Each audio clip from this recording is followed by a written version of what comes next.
And the winner is... Before I get into the details, let's do a quick recap of this great pocket camera war of 2026. After the phenomenal success of DJI's Osmo Pocket 3, they finally decided to release the Pocket 4, giving us some nice, but not completely necessary upgrades to the internal features of the camera system, and keeping the exterior design pretty much the same.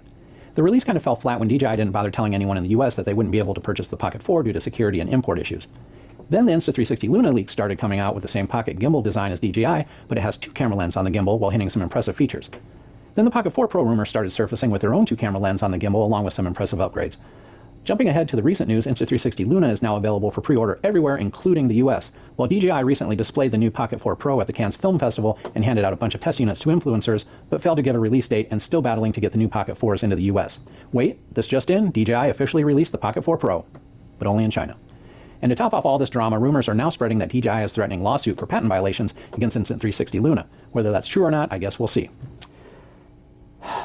Now that we're all caught up, the hype over the new Insta360 Luna and the DJI Pocket 4 Pro, if you ask me, has been lingering way too long. Insta360 has been teasing consumers with the new Luna Pocket camera for a while now, strategically leaking new features that are designed to poach DJI's faithful following.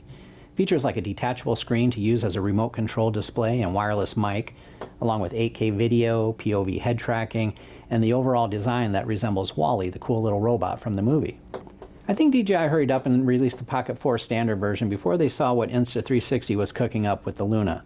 The Pocket 4 Standard is just designed to replace the Pocket 3 and only offers a small amount of upgrades that aren't nearly enough to compete with the Luna.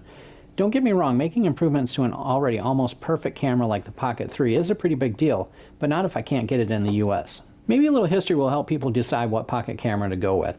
Back in 2018, DJI introduced something completely different that seemed like a gimmick, if anything. The very first pocket camera equipped with a tiny gimbal.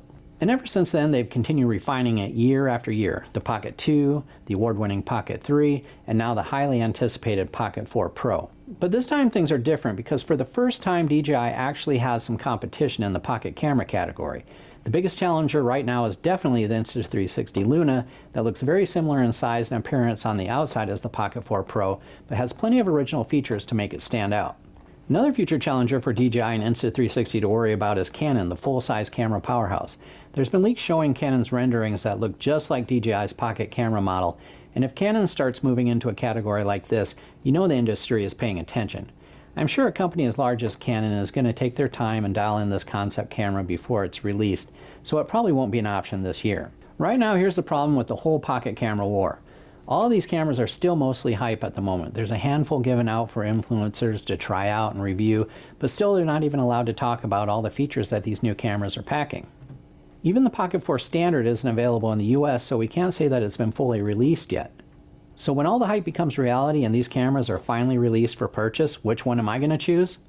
Well, being the owner of the very first DJI Mavic Pro drone, the very first Osmo action camera, and the very first DJI Pocket camera, I've watched DJI refine these products year after year. And honestly, at this point, I don't really question the quality or dependability of future DJI releases anymore. They've already proven themselves, and in their release announcement at Cannes, DJI is taking the Pocket 4 Pro in a different direction, labeling it as a professional filmmaking tool, not as a gimmick camera for vloggers and content creators. So I'll definitely be waiting for the Pocket 4 Pro, and hopefully one way or another it actually makes its way into the US. And if it takes a little while, I'm perfectly fine with this little guy here, the only one that's been tried and tested and readily available everywhere, the Pocket 3.